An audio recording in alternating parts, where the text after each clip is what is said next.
네, 출렁임을 좀 경험하고 지금 시점 들어왔습니다.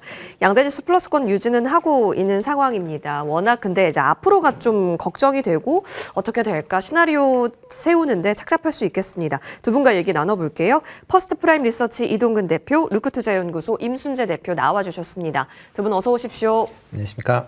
네, 반갑습니다.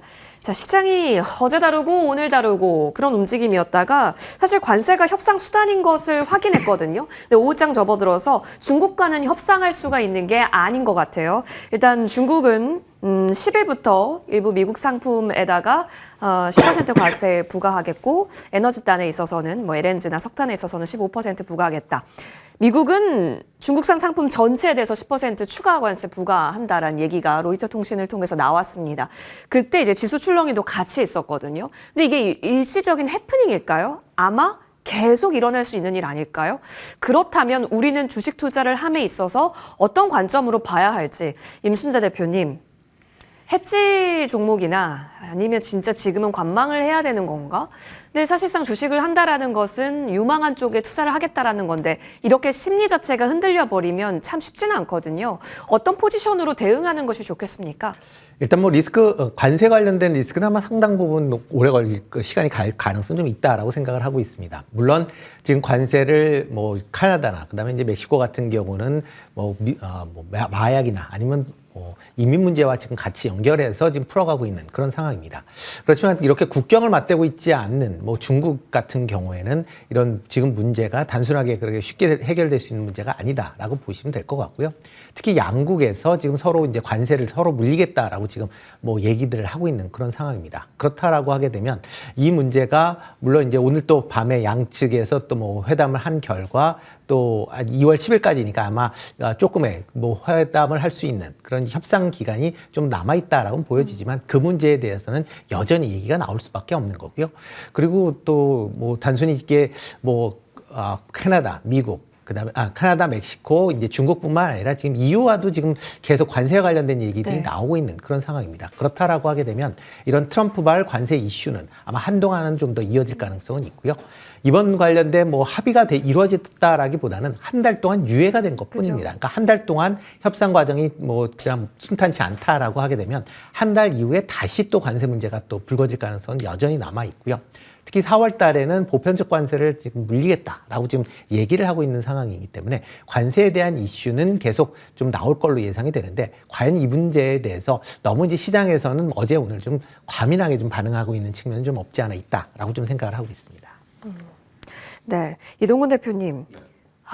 그러면 어떻게 해야 할까요? 히토리만 하고 있을 수는 없지 않겠습니까?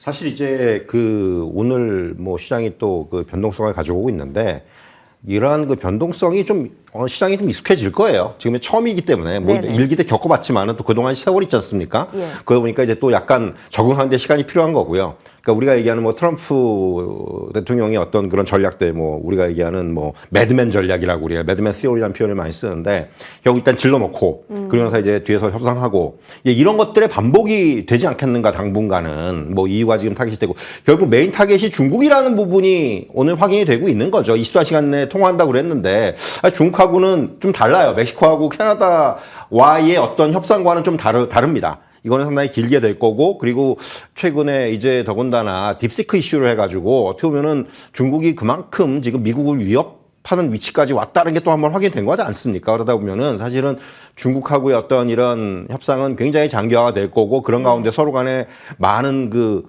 무수한 어떤 우리가 얘기하는 복싱에서 이제 잽들이 왔다 갔다 할 거예요. 이제 그런 흐름들이 나타날 거기 때문에 시장이 이제 그런 부분에 대해서 불확실성에 대해서 지금 앞에서 대표님이 말씀하신 대로 약간 지금 과민 반응을 보이고 있는데 그게 어느 순간 시장이 굉장히 익숙해질 거예요. 그러면은 결국 시장에서는 그런 부분들을 어떤 우리가 얘기하는 뉴노멀로 받아들일 겁니다. 이제 그렇다면은 뭐 시장이 조금 안정화가 되지 않겠는가 하는 생각이 들고요. 지금은 이런 변동성을 좀 잘 우리가 잘 이용할 필요도 있다는 생각이 들어요. 어떻게 보면은 그 두 가지 전략인데 말씀드린 대로 변동성을 이용하는. 그러니까 어제같이 오히려 장이 박살이 났을 때는 사실 어제 저는 뭐 좀 사봐야 되지 않는 게 아닌가라는 얘기를 많이 했는데 막상 못 사죠. 아무도 안 샀어요. 맞아요. 그러니까 그런 거예요. 이제 그런 건데 사실은 지내놓고 보면은 이제 그런 게 맞는 건데 지금 이제 그런 쪽에서의 어떤 전략 하나. 다른 하나는 아예 좀 피해가 있는 거죠. 우리가 지금 이제 그런 얘기들 많이 하잖아요. 관세와 가장 관계 없는 업종들에 좀 우리가 집중을 해야 된다. 그러니까 오늘 같은 경우 이제 시장에서 부각이 되고 있는 방산주 같은 경우. 그러니까 이거는 사실은 우리의 기술이 상당히 뛰어난 거고, 그리고 이제 트럼프 2기 행정부에서의 어떤 정책 방향성이 결국은 각자 알아서 각국의 일들은 각국이 알아서 해결하라는 게 하나의 그 정책적인 기조잖아요. 그러면 이제 결국 방산 산업에, 그러니까 방위 산업에 있어서의 어떤 그런 우리가 얘기하는 확장성은 계속해서 이어질 것으로 보이기 때문에 이런 방산주라든가 또 미국이 못하는 거, 조선주. 뭐 이런 거. 또 이제 한편에서는 관세와 영향이 덜한 거. 뭐 많이 얘기하잖아요. 엔터라든가 뭐 게임이라든가 음식료라든가 이런 쪽에서의 어떤 우리가 좀 비중을 좀 늘려보는 종목을 찾아보는 오늘 엔터 같은 경우가 이제 그래서 오르는 거거든 사실은 보면은 그런 부분들을 조금 염두에 둔 어떤 전략이 지금 필요할 때가 아닌가라는 생각을 할 수 있을 것 같습니다. 오히려 관세에서 무풍지대가 어딜까는 늘 아이디어로 갖고 있고 그쪽에서 조금 더 플레이가 가능할 수 있겠다라는 부분 체크해 봤습니다. 좋습니다. 자, 현재 구간 그래도 외국인이 좀 들어오고 있는데 이 뉴스가 나올 때 있잖아요. 가장 강하게 반응이 나왔었던 쪽이 어디였는지 아십니까? 바로 조선주였습니다. 관세라는 바람을 타고 굉장히 조선주는 전력 질주를 잘 하고 있는데 임순재 대표님, 그러니까 아까 전에 이동건 대표님도 말씀해 주셨지만 대한민국이기 때문에 잘할 수 있는 것 중에 하나가 조선도 있는 거기 때문에 오늘 시장에서도 흐름이 계속해서 원웨이로 잘 가고 있습니다. 조선주는 그렇다면 언제든 기회를 우리에게 주고 있는 걸까요? 그렇죠. 조선 관련된 부분은 좀 중장기적으로 계속 업황이 좋아지고 있다라고 보시는 게 맞지 않나 싶습니다. 특히 국내 지금 수주 잔고가 계속 많이 있는 상황에서 계속 추가적인 수주가 이루어지고 있다라고 보시면 될 것 같고요. 특히 조선 업종은 대미 수출이 그렇게 많지 않은 업종 중에 하나입니다. 그러니까 그만큼 그러니까 미국 같은 경우는 미국 존슨법이라는 걸로 해서 미국 항해 내에서 움직일 거는 대부분 이제 자국 내에서 만들어야 되기 때문에 국내 조선사들의 미국 수출이 그렇게 많지 않았다라는 거고요. 그렇다 보면 미국에서 관세를 올린다라고 해도 상대적인 영향은 좀 덜할 수밖에 없다라고 보시면 될 것 같고요. 여기에 미국에서 LNG를 추가적으로 개발을 한다라고 지금 얘기들이 많이 나오고 있는데 만약 이렇게 미국 내에서 LNG를 개발한다라고 하게 되면 이걸 해외로 수출을 해야 됩니다. 그렇다라고 하게 되면 LNG선에 대한 추가적인 발주는 불가피할 것이다. 라고 생각을 할 수 있고요. 그렇다라고 하게 되면 지금 LNG선을 만들 수 있는 회사가 국내 회사와 그다음에 중국 회사인데 미국에서 중국 회사한테 발주는 안 할 걸로 보여지면 국내 회사한테 상대적인 수혜를 입을 가능성도 여전히 남아 있는 거고요. 여기에 이제 미국 내에 해군력 강화를 위해서 미 해군 함정에 대한 MRO나 아니면 신규 발주를 지금 이어진다라고 하게 되면 그만큼 국내 조선사들 입장에서 보면 이를 수주할 가능성이 지금보다 좀 높아질 가능성은 있다라고 보여집니다.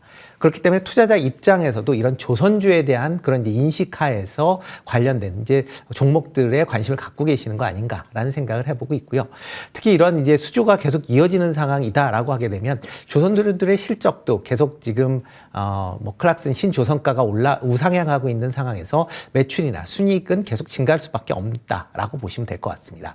다만 이런 이슈 때문에 좀 급등한 종목들이 몇몇 종목들이 있습니다. 이런 급등 종목들에 대해서는 같이 추격 매수보다는 일단은 지금 상황에서 조금 조정을 받을 때 저가 분할 매수 관점에서 접근해 보시는 게 좀 더 맞지 않을까라는 생각을 해보고 있습니다. 네, 하나오션이 계속해서 가고 있습니다. 엄청나죠. 관세 무풍지대로서의 어떻게 보면 정말 대장 섹터라고 할 수 있을 것 같아요. 조선주는 쭉쭉 가고 있으니까요.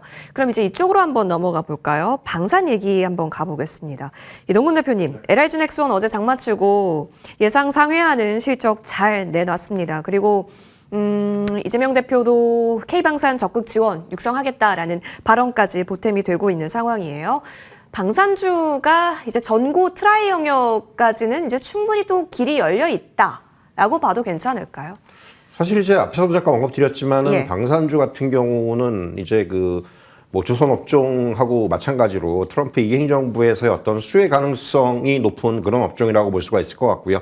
결국 이제 LIG 넥스원의 실적이 서프라이즈가 나왔는데 지금 이제 화면에 나오고 있습니다만은 결국은 특히 작년 4분기 같은 경우 이제 매출이 인도네시아 프로젝트라든가 이런 부분들이 인식이 되면서 주가에도 이제 긍정적으로 작용을 하고 있고요. 또 이제 올해 같은 경우는 이제 그러니까 또 그 밖의 지역들, 인도네시아 프로젝트의 계속적인 인식이라든가 이런 부분들이 이어지면서 역시 이제 해외 비중에 대한 그런 기대감들, 기존에 이제 뭐 유럽이라든가 이런 지역에 좀 중동이라든가 이런 지역에 집중이 돼 있었다면은 방산 업종들이 이제는 좀 더 그 영역을 넓히고 있죠. 뭐 아프리카라든가 이런 지역까지도 이제 확장이 되고 있고, 그만큼 이제 우리나라 방산 업종들의 어떤 기술력이 인정을 받고 있다라는 그런 어떤 그런 입장에서 좀 접근할 필요가 있을 것으로 보여지고요. 그래서 이제 방산주 같은 경우는 저는 마찬가지예요. 사실 뭐 조금 최근에 뭐 트럼프 대통령 집권 뭐 그때쯤에서 좀 주가가 조정을 받기도 했었어요. 네. 근데 이제 오히려 지금 다시 이제 그 이후에는 주가가 다시 이제 우상향하는 그런 흐름들이 패턴들이 나오고 있는데, 결국 앵커께서 말씀하신 대로 다시 한번 이제 전고점 부근까지 어떤 그런 그 도전을 좀 이제 하지 않겠는가. 이제 전고점 돌파 여부는 좀 더 확인해야 되겠지만은 일단 그 정도까지 어떤 지금 룸이 좀 열려져 있는 것이 아닌가, 이런 말씀을 좀 드릴 수가 있을 것 같습니다. 지금 시장에서 정고를 도전하는 섹터군들이 은근히 많아요. 방산도 그렇고 뭐 바이오도 그렇고 굉장히 비슷한 차트 내에서 어떤 이슈에 조금 더 예민하게 반응하는지 좀 찾아서 잘 관리를 해봐야 되겠다라는 생각도 있습니다.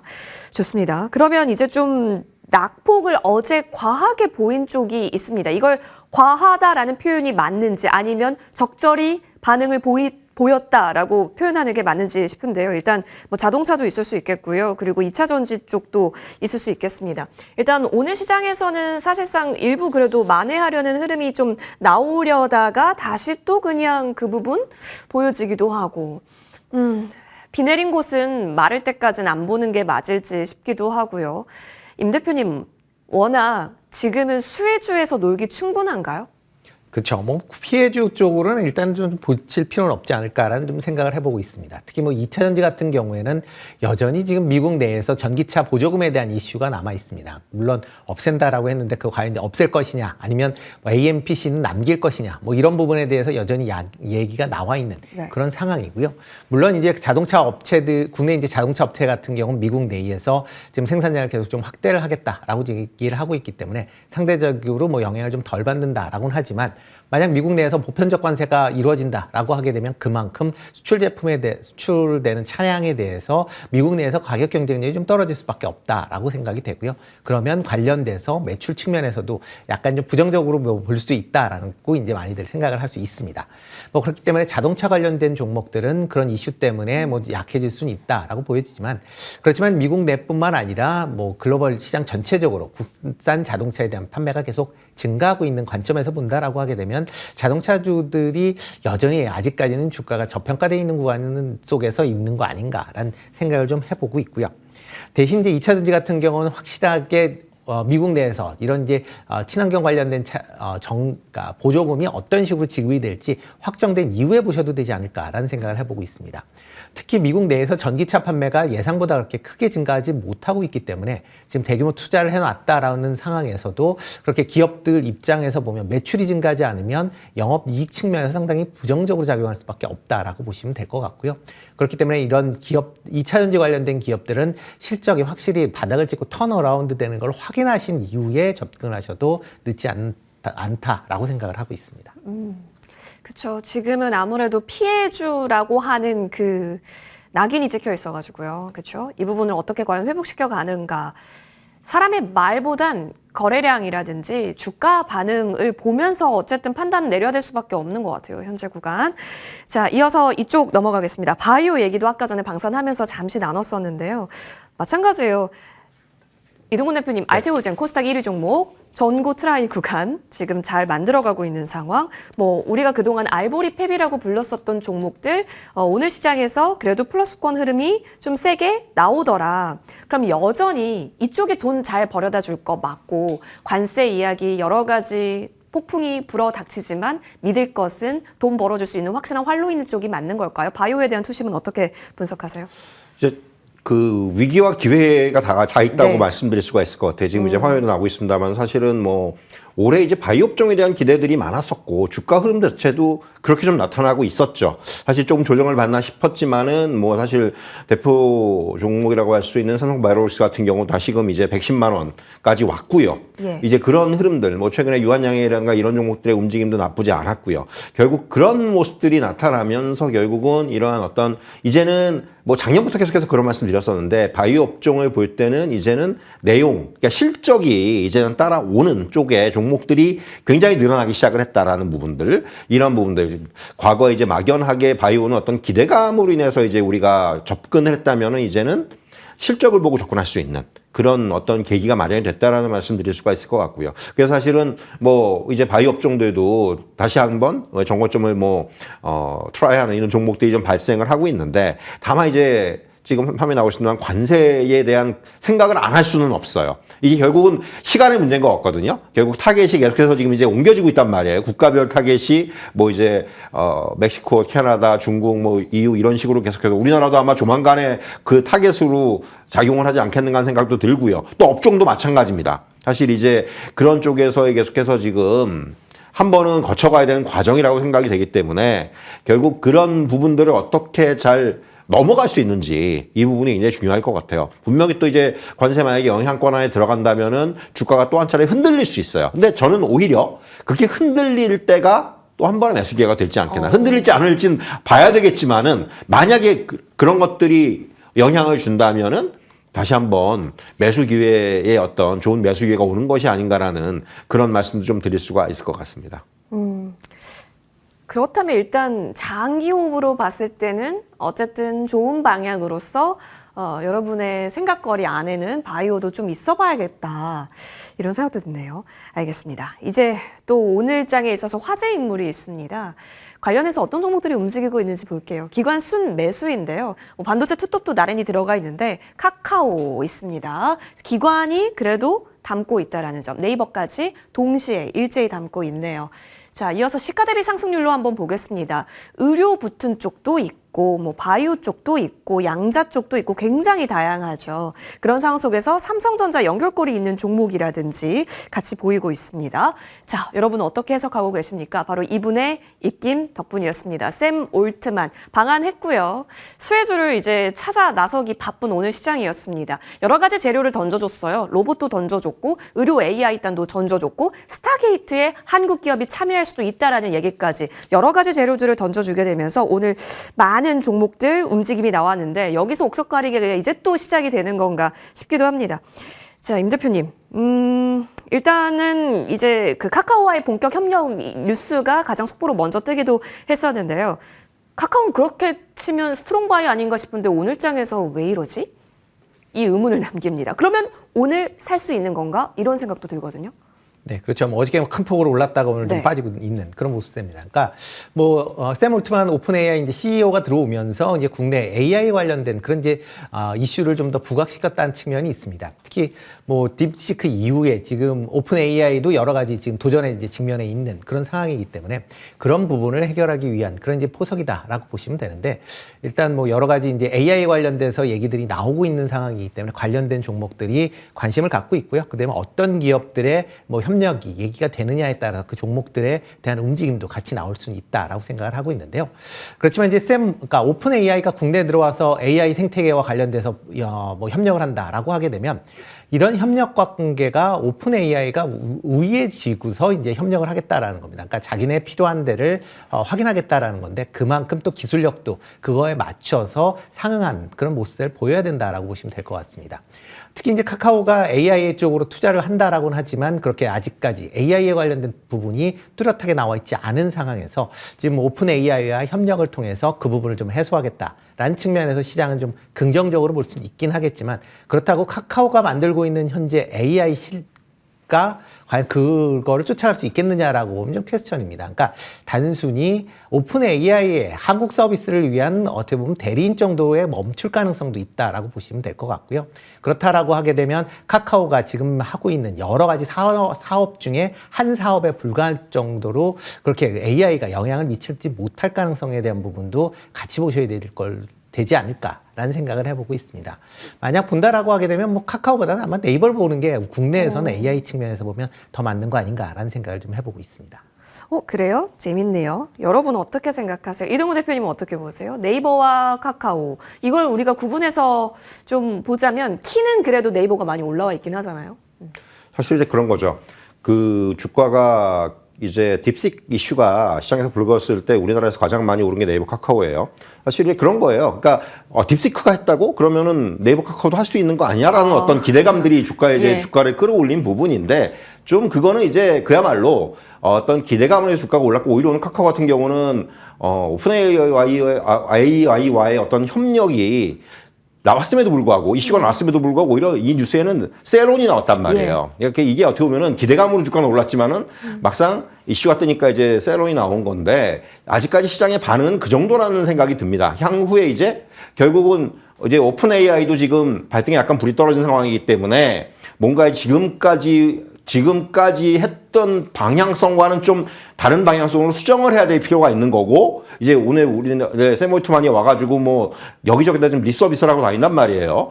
뭐 그게 얼마나 진실성 있는지 솔직히 모르겠어요. 하도 여러 가지 얘기를 해가지고 한 가지 얘기를 집중적으로 했다면 좀 다르겠는데 저는 저렇게까지 얘기를 한다고 하는 생각을 계속해서 하면서 왔는데 어쨌든 간에 뭔가 거기서 이제 결과물이 나온다면은 주가는 그때 움직여도 늦지 않다고 생각을 합니다. 지금은 아직까지는 약간 속된 표현으로 간을 보는 단계라고 해야 되나요? 물론 이제 많은 좀 성과가 있었으면 좋겠는데 개인적으로 그런 부분들은 좀 더 구체화된 다음에 필요한 상황이 될 거라고 생각을 하고요. 사실 이제는 이런 그 딥시크가 불러온 가장 큰 저는 시장에서의 어떤 결과물은 뭐냐면은 이제부터는 이런 그 AI 모델, 뭐 거대 언어 모델이라든가 이런 통합적인 AI 모델 관해서 이제는 무한 경쟁으로 접어들었다고 생각을 해요. 그럼 이제 네이버가 됐든 카카오가 됐건 어느 회사든지 간에 이제 그 경쟁에 뛰어들 수밖에 없는 거고 여기서 뭔가 눈에 띄는 결과물 그리고 유의미한 결과를 가져와야지만이 그때부터 이제 시장에서 인정이 될 거라고 생각을 합니다. 그렇기 때문에 지금은 일단 앞에서 말씀드린 대로 기대감으로 인한 주가의 어떤 흐름이라고 보시면 될 것 같고요. 그래서 뭐 여기서 어떤 뭐 추가 상승 이런 부분들은 물론 어떤 이런 그 뉴스 플로우라든가 테마에서 더 올라갈 수는 있어요. 하지만 이런 제가 말씀드린 대로 좀 더 이제 확장성이나 이런 측면에서 저도 이 대표님과 마찬가지로 네이버가 조금 더 우위에 있는 것이 아닌가라는 우위란 표현은 좀 적당하지 않을 수도 있는데 뭐 네이버가 조금 더 이제 저는 네이버의 어떤 주가 흐름을 볼 필요가 있는 것이 아닌가 이런 말씀을 좀 드릴 수가 있을 것 같아요. 원래 외국인의 픽이 네이버이기도 했었죠. 자, 근데 확인하고 조금 더 방향성을 명확히 해도 늦지 않다라는 관점까지 잡아주셨어요. 자, 그러면 샘 올트먼이 한국에 와서 결국에는 찐수혜주는 어디로 우리가 찾을 수 있는 것인가 얘기 나눠볼게요. 임 대표님 어디로 보세요? 뭐 사실상 브리지텍, 셀바스 헬스케어, 셀바스 AI, 의료, 로봇 지금 다 재료는 흩어졌거든요. 어디가 가장 유력하고 유망하다고 보세요? 뭐 중장기적으로 본다라고 하게 되면 이제 로봇 쪽이 가장 가장 수혜를 좀 AI 확장에 따라서 많이 받지 않을까라는 생각을 해보고 있습니다. 지금 로봇 같은 경우 뭐 얼마 전에 이제 엔비디아 젠슨왕 CEO도 그 얘기를 했지만 피지컬 AI로 넘어간다라고 하게 되면 그거의 중심은 로봇이 될 수밖에 없다라고 보시면 될 것 같고요. 특히 이제 이번 지금 이제 설날에 중국에서 행사가 있었습니다. 테레비로 뭐 보신 분, 그러니까 유튜브로 보신 분들도 있는데 여기에서 이제 유니트리라는 로봇 회사에서 16대의 로봇을 갖고 그러니까 중국의 전통 춤을 췄습니다. 그러니까 그만큼 AI를 활용한다라고 하게 되면 로봇의 그런 활용도를 지금보다 더 확대시킬 수 있다라고 보시면 될 것 같고요. 그런 관점에서 만약 AI가 지금 좀 더 좀 저렴한 AI가 보편화된다라고 하게 되면 그거를 가장 먼저 지금 사용할 수 있는 부분이 이런 이제 로봇 관련된 종목들이다라고 보시면 될 것 같고요. 특히 그런 관점에서 보면 뭐 휴머노이드 관련된 로봇 관련된 기업들은 여전히 아직도 관심을 가지셔야 되지 않을까라는 생각을 해보고 있습니다. 로봇주, 특히 휴머노이드단, 뭐 그렇게 따지면 대기업 붙은 쪽, 뭐 감속기 부품 다 움직였었는데요. 계속 이쪽에서 기회를 찾아보는 전략 유효하다라는 평가 주셨습니다. 두 분과 함께 프로의 시선 나눠봤습니다. 오늘 나와주셔서 고맙습니다.